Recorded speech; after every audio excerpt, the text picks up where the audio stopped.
Hi hello నమస్తే, మీరు చూస్తున్నారు ఏపీ హిందీ సేవా సమితి యూట్యూబ్ ఛానల్. సో ఈరోజు వెళ్ళినటువంటి మెగా డిఎస్సి 2025 నోటిఫికేషన్ మనందరినీ ఎంతో ఆశ్చర్యపరిచింది. అనుకున్న విధంగానే ప్రభుత్వం డిఎస్సి నోటిఫికేషన్ విడుదల చేసింది. కాకపోతే ఇంకా ఒక 15 రోజులు ముందే ఈ డిఎస్సి నోటిఫికేషన్ వస్తుందని ఊహించాము. సో మనకి ఈ నోటిఫికేషన్ వెలువల్ డేట్ నుంచి ఎగ్జామినేషన్ డేట్ వరకు చాలా తక్కువ వ్యవధి మాత్రమే ఉంది. ఎందుకంటే ఈ సమయం మనకి ఒక విధంగా ఒక రివిజన్ టైము. రివిజన్ చేసుకున్న వారికి చాలా ఉపయోగకరంగా ఉంటుంది. అంటే మనం సిలబస్ సబ్జెక్ట్ నేర్చుకునే దానికంటే మనం ఇప్పటి వరకు చదివినటువంటి సిలబస్ కానీ సబ్జెక్ట్ కానీ మనం రివిజన్ చేయడానికి చాలా ఉపయోగకరమైనటువంటి ఇది సమయం. మళ్ళా కొత్తగా చదవాలి, కొత్తగా నేర్చుకోవాలి అంటే అంత సమయం మనకి ఇప్పుడు దొరకకపోవచ్చు. సో ఈ 45 రోజుల్లోనే. సో దీనికి సంబంధించి అందుకే రేపటి నుంచే మీకు ఆన్లైన్ క్లాసెస్ స్టార్ట్ అవుతున్నాయి. డే 1 టెస్ట్ రేపటి నుంచి ప్రారంభమవుతుంది. అందువల్ల ఎవరైనా ఈ ఆన్లైన్ బ్యాచ్లో స్టార్ట్ అవ్వాలనుకుంటే మీరు వెంటనే జాయిన్ అవ్వండి. సో టెస్ట్ సిరీస్ మాత్రం కేవలం 999 రూపాయలు మాత్రమే. అదేవిధంగా ఆన్లైన్ కోర్స్ కావాలనుకుంటే ఇందులో మీకు వీడియోస్, నోట్స్, మరి లైవ్ క్లాసెస్ కూడా చేయాలనుకుంటున్నాము. దాంతోపాటు మీకు ఆన్లైన్ ఎగ్జామ్స్ కూడా ఉంటాయి. డైలీ టెస్టులు, గ్రాండ్ టెస్టులు, రివిజన్ టెస్టులు కూడా మీకు ఉంటాయి. సో సమయం చాలా తక్కువ ఉంది. ఈ సమయాన్ని మనం ప్రతి క్షణాన్ని కూడా మనం వినియోగించుకోవాలి. ప్రతి మినిట్ టు మినిట్ మనం వినియోగించుకోగలిగితేనే సక్సెస్ అనేది మనకి వస్తుంది. ఇంకా మనం ఆలస్యం ఎట్టి పరిస్థితిలో చేయకూడదు. సో గతంలో మనం గత 6 నెలల నుంచి కూడా ఒక షెడ్యూల్ ఇవ్వడం జరిగింది. గత 6 నెలల నుంచి అంటే మనకి కొత్త ప్రభుత్వం వచ్చిన తర్వాత మెగా డిఎస్సి నోటిఫికేషన్పై మెగా డిఎస్సి తొలి సంతకం చేసిన తర్వాత ముఖ్యమంత్రి గారు వెంటనే నేను ఒక షెడ్యూల్ ప్రకటించడం జరిగింది. 6 మంత్స్ ఆన్లైన్ కోర్స్ అనేది. ఆ 6 మంత్స్ కూడా చాలామంది ఈ 6 మంత్స్ ఆన్లైన్ ఒక పంక్చువాలిటీగా ప్రతి సండే కూడా పంక్చువాలిటీగా ఒక క్రమశిక్షణగా వాళ్ళందరూ కూడా చాలామంది ఎగ్జామ్స్ రాశారు. సో వాళ్ళందరికీ ఇంకా ఎక్కువ మెరుగైన అవకాశం ఉంటుంది. అంటే వాళ్ళు ఇంకా ఎక్కువగా ఈ ఎగ్జామ్ ఎప్పుడు కూడా వీళ్ళు కంటిన్యూగా సిలబస్ చదువుతూ ఉండడం వల్ల ఇంకా ఎక్కువ ఉపయోగకరం ఉంటుంది. సో ఎప్పటికైనా సమయం మించిపోలేదు. గతంలో మీరు ఆన్లైన్ క్లాసెస్ తీసుకున్నారు. అదేవిధంగా కొంతమంది ఆఫ్లైన్ క్లాసెస్లో కూడా జాయిన్ అయ్యారు. అంటే కొంతమంది కోచింగ్ ఇన్స్టిట్యూట్లో జాయిన్ అయ్యారు, కోచింగ్స్ తీసుకున్నారు. సో ఈ సమయం మనం ఏం చేయాలి అంటే ఈ సమయాన్ని మనం ముఖ్యంగా రివిజన్ చేయడానికి ఉపయోగించుకోవాలి. కొత్త విషయాలు నేర్చుకునే దానికంటే మనకు వచ్చిన దాన్ని మనం ముందుగా చదువుకోవాలి, తర్వాత రాని దాన్ని తర్వాత చదవాలి. అందువల్ల అంటే మనకు ఒకవేళ ఒక 3 నెలలు సమయం ఉంటే అది వేరే విషయంగా ఉంటుంది. కానీ ఇప్పుడు ఈ 45 డేస్లో కేవలం మనకు వచ్చింది ముందు రివిజన్ చేస్తూ కొత్త విషయాలు నేర్చుకోవడానికి ప్రయత్నం చేయాలి. సో ఈ విధంగా మనం ముందుకు వెళ్ళాలి. సో దానిలో భాగంగా మనం రేపటి నుంచి టెస్టులు ప్రారంభిస్తున్నాము. సో తర్వాత ఆన్లైన్ కోర్స్ తీసుకోవాలనుకుంటే 1899 అండి. సో ఇది 1 year వ్యాలిడిటీ ఉంటుంది. తర్వాత ఆన్లైన్ టెస్ట్లో కూడా 6 months వ్యాలిడిటీ ఉంటుంది. ఈ డిఎస్సికి సంబంధించి మనకి ముఖ్యంగా 2 రకాల నోటిఫికేషన్స్ వెలువడ్డాయి. ఒకటి స్కూల్ అసిస్టెంట్కి సంబంధించినటువంటి నోటిఫికేషన్, 2 ఏంటంటే టీజీటీ, పీజీటీకి సంబంధించి రెసిడెన్షియల్ స్కూల్కి సంబంధించినటువంటి నోటిఫికేషన్. ఈ 2 రకాల నోటిఫికేషన్లు కూడా మనం చూడాలి. ముందుగా మనం షెడ్యూల్ చూసుకుంటే షెడ్యూల్ మీకు అందరికీ తెలిసిన విషయమే. సబ్జెక్టు మనకి ఈరోజు మనకి నోటిఫికేషన్ వెలువడింది 24/2025. అదేవిధంగా పేమెంట్ చూసుకుంటే మనం ఆన్లైన్ అప్లికేషన్ పేమెంట్ కానీ అప్లికేషన్ ప్రాసెస్ కానీ 20వ తారీఖు నుంచి 15/5 అంటే మే 5వ నెల 15 వరకు డేట్ ఉంటుంది. మీరు జాగ్రత్తగా ఈ డేట్ని బాగా గుర్తుపెట్టుకోండి. సో మే 15 లోపు మనం అప్లికేషన్ అనేది పేమెంట్ అనేది చేయాలి. అదేవిధంగా ఆన్లైన్ మాక్ టెస్టులు. సో మాక్ టెస్టులు మనం చూస్తాం, 1-2 మాక్ టెస్టులు కూడా పెడతాడు. 20 మే నుంచి మాక్ టెస్టులు కూడా అవైలబుల్గా ఉంచుతాడు. అదేవిధంగా హాల్ టికెట్స్ మాత్రం మనకి మే 30 నుంచి డౌన్లోడ్ అవుతాయండి. హాల్ టికెట్స్ మే 30 నుంచి డౌన్లోడ్ అవుతాయి. సో దీనికి సంబంధించి ఎగ్జామినేషన్ మనకి సిబిటీలో జరుగుతుంది, కంప్యూటర్ బేస్డ్ టెస్ట్లో జరుగుతుంది. కాబట్టి 6/6/2025 నుంచి 6/7/2025 అంటే సుమారు 1 నెల రోజులు ఈ కంప్యూటర్ ఎగ్జామ్ జరుగుతుంది. అయితే మనకి మ్యాక్సిమము స్టార్టింగ్లోనే హిందీకి ఒక్కోసారి పడే అవకాశం ఉంది. అందువల్ల మనం చాలా జాగ్రత్త వహించవలసి ఉంటుంది. తర్వాత ఇనిషియల్ కీ చేసుకుంటే initial key will be release on second day after complete of the last exam.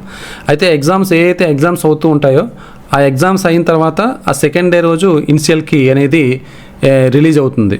Receiving objection, దానికి సంబంధించి అబ్జెక్షన్స్ కూడా 7 days ఇవ్వడం జరుగుతుంది. రిలీజ్ ఆఫ్ ఫైనల్కి ఈ release after 7 days from the last date of receiving the objections. ఈ objections తీసుకున్న తర్వాత 7 రోజుల తర్వాత ఈ ఫైనల్కి రిలీజ్ చేయడం జరుగుతుంది. అంటే ఒక్కొక్క ఎగ్జామ్కి ఒక్కొక్క విధంగా ఉంటుంది. ఈ రోజు ఎగ్జామ్ జరిగింది అనుకోండి, రేపు ఇనిషియల్కి ఇస్తాడు, దానికి 7 days ఏమో అబ్జెక్షన్స్ ఇస్తాడు. ఆ 7 days తర్వాత ఫైనల్కి అనేది రిలీజ్ అవుతుంది. ఆ విధంగా ఇనిషియల్కి ఫైనల్కి అనేది రిలీజ్ అవుతుంది. తర్వాత announcement merit list will be announced 7 days after the ఫైనల్కి రిలీజ్. ఆ విధంగా ఈ 7 days తర్వాత మెరిట్ లిస్ట్ అనేది రిలీజ్ అవుతుంది. సో ఆ విధంగా ఈ 7 days తర్వాత ఒక్కొక్కటి రిలీజ్ చేస్తూ ఉంటాడు. సో ఇది షెడ్యూల్ అనమాట. మనకి నోటిఫికేషన్ నెంబర్ 1లో చూసుకుంటే స్కూల్ అసిస్టెంట్కి సంబంధించి ఇక్కడ పాయింట్ 3లో మనకి పోస్టుల సంఖ్య వివరాలు జరిగింది. 3వ పాయింట్లో the district wise vacancy position given below. So school education, జిల్లా పరిషత్, మండల్ జడ్పీపీ, ఎంపీపీ, అదేవిధంగా మున్సిపాలిటీ, అదేవిధంగా ఆశ్రమ పాఠశాల, దానికి సంబంధించిన వేకెన్సీస్ ఇక్కడ ఉన్నాయి. సో ఇక్కడ మీరు ఏ జిల్లాకి ఎన్ని పోస్ట్ అనేది కూడా మీరు చెక్ చేసుకోండి.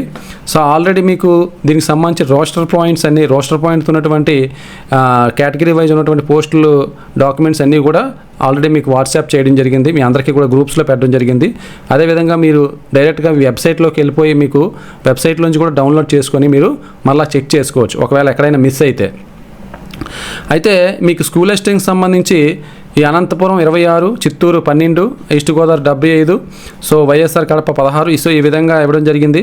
అయితే మీకు ఈ స్కూల్ అసిస్టెంట్కి సంబంధించి ఇక్కడ మీరు ఇది ఏంటంటే జిల్లా పరిషత్, గవర్నమెంట్ స్కూల్కి సంబంధించినటువంటి డేటా, ఫస్ట్ టేబుల్లో ఉన్నటువంటి డేటా జిల్లా పరిషత్, అదేవిధంగా గవర్నమెంట్ స్కూల్కి సంబంధించిన డేటా.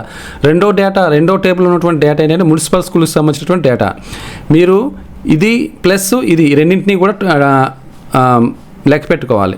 సో మనకి ఉదాహరణకి అనంతపురంలో 26 ఉన్నాయి, ఇక్కడ 26 ఉన్నాయి. మున్సిపాలిటీలు ఏమొచ్చి 2 ఉన్నాయి. అనంతపురంలో మున్సిపాలిటీలు 2 ఉన్నాయి. అంటే 26 + 2 అంటే 28 పోస్టులు ఇక్కడ ఉన్నట్టు.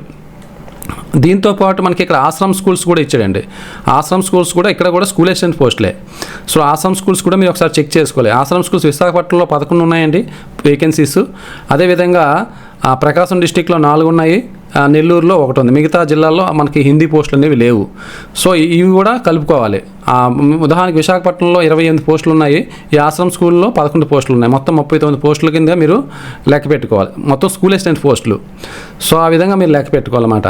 సో మీరు అప్లై చేసేటప్పుడు అప్లై చేసేటప్పుడు అక్కడ ఆప్షన్స్ అడుగుతున్నాడు. అంటే మీకు ముందు మీరు జిల్లా పరిషత్ లేకపోతే మున్సిపాలిటీయా, తర్వాత మీరు ట్రైబల్ దేనికి ప్రిఫరెన్స్ ఇస్తారనేది కూడా అడగడం జరుగుతుంది. సో మీరు ప్రిఫరెన్స్ ఆర్డర్ మీరు పెట్టుకోవాలి. ఒకవేళ మీరు టౌన్స్లో నివసిస్తూ ఉండైతే, ఒకవేళ ఉదాహరణకి విశాఖపట్నం అనుకోండి, సో విశాఖపట్నం సిటీలో మీరు నివసిస్తున్నారు అనుకోండి, విశాఖపట్నం దగ్గరలో ఆ సిటీలోనే మీరు ఉండాలనుకుంటే మున్సిపాలిటీ ముందు ఆప్షన్ ఎంచుకుంటారు. అలా కాదు మీరు ఒక పల్లెటూరులోని అంటే ఒక విలేజ్ సైడ్ ఉన్నారనుకోండి, అప్పుడు జిల్లా పరిషత్ కానీ గవర్నమెంట్ స్కూల్స్ కానీ మీరు ఎంచుకుంటారు. సో ఆ యొక్క చాయిస్ అనేది మీ అప్లికేషన్లో ఇవ్వడం జరిగింది. ఆ అప్లికేషన్ ఏ విధంగా ప్రాసెస్ చేయాలనేది కూడా మీకు ఒక వీడియో చేయడం జరుగుతుంది. తర్వాత మీకు ఈ అప్లికేషన్ ఫీజుకి సంబంధించి 750 రూపాయల ఫీజు అండి. ప్రతి సబ్జెక్ట్కి సంబంధించి 750 రూపాయల అప్లికేషన్ ఫీజు అనేసి ఇక్కడ ఇవ్వడం జరిగింది. అయితే ఇక్కడ మీకు అసలైన ముఖ్యమైన పాయింట్ ఏంటంటే 8వ పాయింట్లో మీరు the candidates who applied for the earlier DSC 2024 cancel notification issued by GO 11 dated 12/2024 must apply for the same post without any payment. So అదే మీరు లాస్ట్ 2024 ఏదైతే డిఎస్సిలో మీరు అమౌంట్ పే చేశారో 750, ఏ పోస్ట్కి అయితే మీరు అమౌంట్ పే చేశారో సేమ్ అదే పోస్ట్ మీరు అప్లై చేస్తే దానికి మీరు మళ్ళీ పేమెంట్ చేయనవసరం లేదు. ఏదైతే జనరల్ నెంబర్ ఉంటుందో ఆ ఐడి నెంబర్తో మళ్ళీ మీరు లాగిన్ అయిన తర్వాత ఆ నెంబర్ అడుగుతాడు. దాని ప్రకారం మీరు ఎటువంటి పేమెంట్ అనేది చేయనవసరం లేదు. అంటే లాస్ట్ టైం మీరు ఆల్రెడీ పే చేశారు కాబట్టి ఆ పోస్ట్కి మళ్ళీ పే చేయనవసరం లేదు. ఒకవేళ కొత్త పోస్ట్కి ఏమైనా మీరు అప్లై చేయాలనుకుంటే దానికి ఫ్రెష్గా మళ్ళీ కొత్తగా ఏదైనా వేరే పోస్ట్కి అప్లై చేయాలనుకుంటే అప్పుడు పేమెంట్ చేయాలి. ఉదాహరణకి స్కూల్ అసిస్టెంట్కి మీరు స్కూల్ అసిస్టెంట్కి మాత్రమే లాస్ట్ టైం మీరు అప్లై చేశారు, టీజీటీకి అప్లై చేయలేదు లేదా పీజీటీకి అప్లై చేయలేదు. ఇప్పుడు టీజీటీకి పీజీటీ అప్లై చేయాలనుకుంటున్నారు. సో వాటికి పేమెంట్ చేయాలి. టీజీటీకి ఒక 750 పేమెంట్ చేయాలా, దానితో పాటు పీజీటీ కూడా చేయాలనుకుంటే ఇంకో 750 రూపాయలు పేమెంట్ చేయాలా. ఈచ్ పోస్ట్కి 750 రూపాయలు పేమెంట్ అనేది అప్లికేషన్లో మీరు అప్లికేషన్ అనేది ఇవ్వాలి, పేమెంట్ అనేది ఇవ్వాలి. ఒకే అప్లికేషన్ ఉంటుంది. పేమెంట్స్ అనేవి మీ ఎన్ని పోస్టులకి అయితే మీరు అప్లై చేస్తున్నారో ఆ పోస్టులు పెట్టి మీరు పేమెంట్ అనేది చేసుకోవాలి. తర్వాత మనకి 11th ఈ పార్ట్ ముఖ్యం. మనకి 44 ఇయర్స్ అనేది ఇవ్వడం జరిగింది. సో జూలై 4కి మనకి 44 ఇయర్స్ ఇవ్వడం జరిగింది. అదేవిధంగా ఎస్సీ ఎస్టీ బీసీ ఈడబ్ల్యూఎస్ వారికి అయితే, సో ఓసీ క్యాండిడేట్స్ అయితే ఒకవేళ ఓసీ క్యాండిడేట్స్ ఈడబ్ల్యూఎస్ సర్టిఫికేట్ చేసుకుని ఉంటే ఆల్రెడీ వాళ్ళకి 49 ఇయర్స్ వరకు వాళ్ళకి అవకాశం ఉంటుంది. ఇంకో 5 ఇయర్స్ రిలాక్సేషన్ వస్తుంది. సో అలాంటి వాళ్ళకి అదే దీంతో పాటు మనకి రిజర్వేషన్ కూడా ఓసీలో ఎవరైతే ఓసీ క్యాండిడేట్స్ ఎవరైనా ఈడబ్ల్యూఎస్లో రిజర్వేషన్ కూడా వాళ్ళకి వర్తిస్తుంది. చాలా మంచి రిజర్వేషన్ ఈడబ్ల్యూఎస్లో ఉన్నటువంటి రిజర్వేషన్. సో ఖచ్చితంగా అక్కడ పోస్ట్ అనేది కొద్దిగా ఆ ఓసీలో ఎక్కడైనా మిస్ అయితే మనకి ఈడబ్ల్యూఎస్లో ఖచ్చితంగా పోస్ట్ అనేది వచ్చేస్తుంది. తర్వాత ఎక్స్ సర్వీస్ మ్యాన్కి సంబంధించి కూడా ఇక్కడ ఇచ్చాడు. ఎక్స్ సర్వీస్ మ్యాన్లో ఏంటంటే వీటితో పాటు ఒక 3 సంవత్సరాలు అదనంగా ఇవ్వడం జరిగింది. అంటే a candidate who has served in armed forces Indian eligible for age relaxation the length of service reminder armed forces plus an additional 3 years. So దీంతో పాటు ఒకవేళ మీరు ఎక్స్ సర్వీస్ మ్యాన్ అయ్యి ఉంటే ఎవరైనా ఎక్స్ సర్వీస్ మ్యాన్ దీనికి apply చేస్తే వాళ్ళకి అదనంగా మరో 3 సంవత్సరాలు రిలాక్సేషన్ ఇవ్వడం జరిగింది. ఎక్స్ సర్వీస్ మ్యాన్ అంటే కేవలం ఎక్స్ సర్వీస్ మ్యాన్ ఎవరైతే రిటైర్ అవుతారో ఆర్మీ నేవీ ఎయిర్ ఫోర్స్ నుంచి ఎవరైతే రిటైర్ అవుతారో వారికి మాత్రమే అవకాశం ఉంటుంది. ఏ పర్సన్ అయితే రిటైర్ అయ్యారో ఆ పర్సన్కి మాత్రమే, అంతేగాని వాళ్ళ ఫ్యామిలీ మెంబర్స్కి ఎవరికి అది వర్తించదు. అదొకటి గుర్తుపెట్టుకోవాలి. నెక్స్ట్ మీరు ఈ పార్ట్ నెంబర్ 4 ఇవ్వడం జరిగింది, సర్టిఫికేట్ అప్లోడ్. సర్టిఫికేట్స్ కూడా మీరు నా 4th ఆప్షన్లో సర్టిఫికేట్ కూడా అంటే పేమెంట్ చేసిన తర్వాత సర్టిఫికేట్ అప్లోడ్ కూడా అడుగుతున్నాడు. సో అందువల్ల సర్టిఫికేట్స్ అన్ని జాగ్రత్తగా మీరు అప్లోడ్ చేయాల్సి ఉంటుంది. ముందుగా మీరు ఎస్ఎస్సికి సంబంధించినటువంటి ఏజ్కి సంబంధించినటువంటి ప్రూఫ్ ఉండాలి కదా, ఎస్ఎస్సికి సంబంధించిన సర్టిఫికేటు. అదేవిధంగా క్లాస్ 4th నుంచి 10th క్లాస్ వరకు మీరు ఎక్కడైతే చదివారో ఆ స్టడీ సర్టిఫికేట్స్ సంబంధించి, మీ రిజర్వేషన్ సంబంధించి, మీ క్యాస్ట్కి సంబంధించి, అదేవిధంగా హిందీ పని ట్రైనింగు, విద్వాన్ అయితే విద్వాన్, ప్రవీణ్ అయితే ప్రవీణ, మధ్యమ అయితే మధ్యమ, ఒకవేళ మీరు డిగ్రీ చేస్తుంటే డిగ్రీ సర్టిఫికేట్, ఇంటర్మీడియట్ సర్టిఫికేట్ అన్నీ కూడా మీరు అప్లోడ్ చేయాల్సి ఉంటుంది. అప్లికేషన్ పెట్టిన పేమెంట్ చేసిన వెంటనే మీకు సర్టిఫికేట్ అప్లోడ్ ప్రాసెస్ అనేది కూడా ఇక్కడ ఇవ్వడం కొత్తగా ఈ డిఎస్సిలో ఇవ్వడం జరిగింది. సో ఇది కూడా మీరు చాలా జాగ్రత్తగా చేయాల్సి ఉంది. అదేవిధంగా టీజీటీ పీజీటీ నోటిఫికేషన్ చూడండి. టీజీటీ పీజీటీ నోటిఫికేషన్లో ఏ జోన్లో ఎన్ని పోస్టులు ఉన్నాయి, మన హిందీ పోస్టులు ఎన్ని ఉన్నాయి అనేది కూడా ఒకసారి గమనించండి. ఆల్రెడీ మీరు రోస్టర్ రోస్టర్ లిస్ట్ కూడా ఒకసారి చూడండి. రోస్టర్ అండ్ కేటగిరీ వైజ్ పోస్టులు కూడా మీకు ఆల్రెడీ మీ గ్రూప్లో వాట్సాప్ గ్రూప్లో పెట్టడం జరిగింది. సో మీ డిస్టిక్లో మీ జోన్లో ఆ వేకెన్సీస్ ఉన్నాయా లేదో ఒకసారి చెక్ చేసుకోండి. ఒకసారి మనం చూసుకుంటే ఏపీ మోడల్ స్కూల్స్లో మనకి జోన్ 1, జోన్ 2, జోన్ 3, జోన్ 4లో టీజీటీ పోస్టులు మొత్తం 200 అన్ని సబ్జెక్టులు కలిపి మొత్తం 286 ఇవ్వడం జరిగింది. సో ఇక్కడ మీకు ఇక్కడ కేటగిరీ విభజించాడు. సో మనకి పీజీటీ పోస్టులు అయితే మోడల్ స్కూల్స్లో లేవు, హిందీకి మోడల్ స్కూల్స్లో లేవు. సో టీజీటీకి చూసుకుంటే టీజీటీకి మనకి కేవలం జోన్ 4లో 2 పోస్టులు మాత్రం ఉన్నాయి. జోన్ 4లో 2 పోస్టులు మాత్రం ఉన్నాయి. సో జోన్ 1 అంటే మనకి శ్రీకాకుళం, విశాఖపట్నం, విజయనగరం. అదేవిధంగా జోన్ 2 అంటే east Godavari, west Godavari, Krishna. Zone 3 అంటే గుంటూరు, ప్రకాశం, నెల్లూరు. జోన్ 4 అంటే చిత్తూరు, కడప, అనంతపురం, కర్నూలు. సో మనకి ఈ మోడల్ స్కూల్ సంబంధించి టీజీటీలో జోన్ 4లో కేవలం 2 పోస్టులు మాత్రం ఉన్నాయి. అదేవిధంగా రెసిడెన్షియల్ స్కూల్లో మొత్తం 190 పోస్టులు ఉంటే మీకు ఇక్కడ పీజీటీ పోస్టులు మొత్తం 3 పోస్టులు ఉన్నాయండి. పీజీటీ 3 పోస్టులు ఉన్నాయి, టీజీటీ పోస్టులు 8 పోస్టులు ఉన్నాయి. సో దాన్ని ఇక్కడ వాటిని మీకు ఇక్కడ ఆల్రెడీ క్యాస్ట్ వైజ్ మీకు రోస్టర్ వైజ్ వేకెన్సీస్ ఉన్నాయి. అందులో మీరు చూస్తే ఇంకా క్లియర్గా అర్థమవుతుంది. అదేవిధంగా మహాత్మారావు Jyotirao Phule ఎంజేపీఏ BC welfare residential స్కూల్లో ఇక్కడ టీజీటీ పీజీటీ అన్నీ కలుపుకొని 66-81 పోస్టులు ఉన్నాయి. సో పీజీటీ పోస్టులు చూసుకుంటే ఇక్కడ ఈ 81 పోస్టుల్లో పీజీటీకి సంబంధించి జోన్ 1లో 2 పోస్టులు ఉన్నాయి, జోన్ 2లో 3 పోస్టులు ఉన్నాయి, అదే జోన్ 3లో అదేవిధంగా 3 పోస్టులు, జోన్ 4లో ఒక 6 పోస్టులు ఉన్నాయి. సో ఆ విధంగా మీరు చెక్ చేసుకోవాలండి. సో టీజీటీకి చూసుకుంటే టీజీటీలో అసలు పోస్టులు లేవు, టీజీటీకి మనకి పోస్టులు లేవు ఇక్కడ. అదేవిధంగా సోషల్ వెల్ఫేర్ రెసిడెన్షియల్ స్కూల్ చూసుకుంటే ఇక్కడ టీజీటీలోని హిందీకి సంబంధించి జోన్ 1లో 1, జోన్ 2లో 7 పోస్టులు, జోన్ 3లో 3 పోస్టులు, జోన్ 4లో 7 పోస్టులు ఉన్నాయి. సో అందులోని జనరల్, ఉమెన్ కూడా ఇక్కడ క్లియర్ అవ్వడం జరిగింది. సో ఇది రోస్టర్ వైజ్, కేటగిరీ వైజ్ పోస్టులు ఉన్నాయి అక్కడ పెట్టడం జరిగింది ఆల్రెడీ మీ గ్రూప్స్లో. అవి ఒకసారి చెక్ చేసుకొని మీ జోన్లో ఎన్ని పోస్టులు ఉన్నాయని చెక్ చేసుకొని, ఒకవేళ జోన్లో అత్యధిక జోన్లో ఎక్కువ పోస్టులు ఒకవేళ ఉన్నటువంటి పోస్టుల్లో ఒకవేళ మీ జోన్లో పోస్టులు లేకపోతే ఆ పక్క జోన్లోని మీరు నాన్ లోకల్లో వస్తారు, నాన్ లోకల్లో కూడా అప్లై చేసుకొని మీరు నాన్ లోకల్లో కూడా మీరు అప్లై చేసుకోండి. ఇక్కడ ట్రైబల్ వెల్ఫేర్ స్కూల్స్లో పీజీటీ పోస్టులు ఇక్కడ జోన్ 1లో 5 ఉన్నాయండి, జోన్ 2లో 4, జోన్ 3లో 1, జోన్ 4లో 2 ఉన్నాయి. అదేవిధంగా ఇక్కడ టీజీటీ పోస్టులు ట్రైబల్ వెల్ఫేర్ స్కూల్స్లో మనకి ఇక్కడ జోన్ 3లో 43, జోన్ 4లో 30, జోన్ 2లో 6, జోన్ 1లో అసలు 0, జోన్ 1లో పోస్టులు అనేవి లేవు. సో ఇక్కడ జోన్ 3, జోన్ 4లో టీజీటీ పోస్టులు అనేవి ఎక్కువ ఉన్నాయి. సో ఎవరికైనా జోన్ 1లో ఒకవేళ పోస్టులు లేకపోతే జోన్ 3, జోన్ 4లో మీరు నాన్ లోకల్లో అప్లై చేయండి. ఎడ్యుకేషన్ క్వాలిఫికేషన్కి సంబంధించి స్కూల్ అసిస్టెంట్ హిందీ కానీ అదేవిధంగా టీజీటీ హిందీ రెండింటికి కూడా ఒకటే క్వాలిఫికేషన్, ఒకటే ఎలిజిబిలిటీ. ఈ టీజీటీ కానీ స్కూల్ అసిస్టెంట్ హిందీ కానీ ఖచ్చితంగా టెట్ క్వాలిఫై ఉండాలి. ఒకవేళ మీరు టెట్ క్వాలిఫై కాని పక్షంలో ఒకవేళ మీరు సీటెట్ క్వాలిఫై ఉంటే సీటెట్ కూడా మీకు ఇక్కడ ఎలిజిబిలిటీయే. సీటెట్ అయినా క్వాలిఫై ఉండాలి, టెట్ అయినా క్వాలిఫై ఉండాలి. సో టెట్లో కానీ సీటెట్లో కానీ మనకి 20% వెయిటేజ్ అనేది తీసుకోవడం జరుగుతుంది. ఇక 20% అనేది వెయిటేజ్ అనేది తీసుకోవడం జరుగుతుంది. సో మనకి డిఎస్సి 80 మార్క్స్కి ఉంటుంది. సో టెట్ వెయిటేజ్ 20 మార్క్స్ ఉంటుంది. 80 + 20 కంప్లీట్గా 100 మార్క్స్తో మీకు మెరిట్ లిస్ట్ అనేది రిలీజ్ చేయడం జరుగుతుంది. డిఎస్సి మాత్రం ఎగ్జాము 160 మార్కులు అంటే 160 బిట్స్ ఉంటాయి, 80 మార్కులు ఉంటాయి. 160 బిట్స్ 80 మార్కులు ఉంటాయి. సో మనకి ఈ 20 + 80 రెండు కలిపి మీకు మెరిట్ లిస్ట్ అనేది ఈ లాస్ట్లో ఇవ్వడం జరుగుతుంది. సో టీజీటీకి స్కూల్ అసిస్టెంట్ ఒకటే క్వాలిఫికేషన్ ఎలిజిబిలిటీ అనుకుని చెప్పుకున్నాం కదా. అదేవిధంగా పీజీటీకి టెట్ అవసరం లేదు.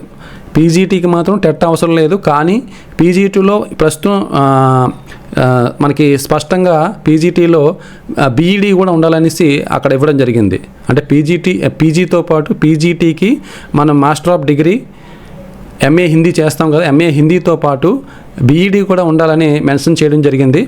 సో టెట్ అయితే వాళ్ళకి అవసరం లేదు. టెట్ కానీ సీటెట్ కానీ పీజీటీకి అవసరం లేదు. సో స్కూల్ అసిస్టెంట్ హిందీ మనకి ఎలిజిబిలిటీ చూసుకుంటే qualifications so must process bachelor degree, ఒకవేళ బ్యాచిలర్ డిగ్రీ, బిఏ హిందీ కానీ అదేవిధంగా BOL bachelor of oriental language కానీ అదేవిధంగా ప్రవీణ కానీ విద్వాన్ కానీ అదేవిధంగా ఇక్కడ కిందకి కొన్ని మనకి కోర్సెస్ ఇచ్చారు తత్సమాన కోర్సెస్లో ఈక్వలెంట్ రికగ్నైజ్డ్ క్వాలిఫికేషన్ హిందీ బిఏతో సమానమైనటువంటి కొన్ని కోర్సెస్ ఇచ్చాడు. ఆ కోర్సెస్ కానీ అదేవిధంగా పోస్ట్ డిగ్రీ కానీ పోస్ట్ గ్రాడ్యుయేట్లో కానీ మనకి 50% మార్కులు ఉండాలి. ఓసీ అభ్యర్థులు అయితే మినిమం 50% ఉండాలి. అదే SC ST BC అభ్యర్థులు అయితే ఖచ్చితంగా 45% ఉండాలి. SC ST BC అభ్యర్థులకి అయితే 45% సరిపోతుంది.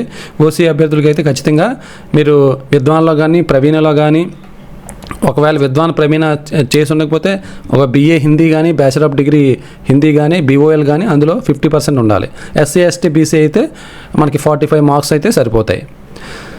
సో ఇక్కడ మనకి టేబుల్ కూడా ఇవ్వడం జరిగింది. Table 1, table 2. టేబుల్ 1లో మనకి ఉన్నటువంటి అకాడమిక్ క్వాలిఫికేషను, తర్వాత టేబుల్ 2లో ప్రొఫెషనల్ క్వాలిఫికేషన్స్ అనేది ఇవ్వడం జరిగింది. సో ఇవన్నీ కూడా మీరు మనకి ఆంధ్రప్రదేశ్లో మన అదృష్టం ఏంటంటే మనకి ఎలిజిబిలిటీ ఇవ్వడం. ఇదే తెలంగాణలో అయితే మనకి ఇవి తీసేయడం జరిగింది. సో అందరికీ తెలిసిన విషయమే. సో మధ్యమ, రత్న, ప్రవీణ, సాహిత్యలంకర్, పండిట్, విద్వాను, సేవకు, విశారద, డిప్లొమా, సాహిత్యరత్న, విద్వాను, భాషా ప్రవీణ, అదేవిధంగా Sahitya Bhushan, Shastri degree, Hindi Kovid degree, Bharatiya Hindi Parangat diploma, Hindi Bhushan diploma, BA or BOL Hindi or MA Hindi. Table 2లో మనం ప్రొఫెషనల్ క్వాలిఫికేషన్ చూసుకుంటే so BEd one of the subject, one of the main సబ్జెక్ట్లో మనం బీఈడీలో ఆప్షనల్ సబ్జెక్ట్లో హిందీ తీసుకుంటే, హిందీ మెథడాలజీ తీసుకుంటే బీఈడీలో 1 లేదా బీఈడీ స్పెషల్ ఎడ్యుకేషన్లో వన్ ఆఫ్ ది మెథడాలజీ తీసుకున్న ఎలిజిబుల్. తర్వాత బీఈడి హిందీ మీడియము, లేదంటే Pracharak degree, bachelor of education, Pracharak diploma, Shikshan Kala Praveena diploma, అదే హిందీ శిక్షక్, అదే విద్వాంతర చేస్తారు, అదే హిందీ పండిట్ ట్రైనింగ్ సర్టిఫికేట్, అదే హిందీ శిక్షణ్ పారంగత్, హిందీ శిక్షణ్ నిశాంత్. సో ఈ సర్టిఫికేట్స్ అన్నీ కూడా ఎలిజిబుల్ అవుతాయి.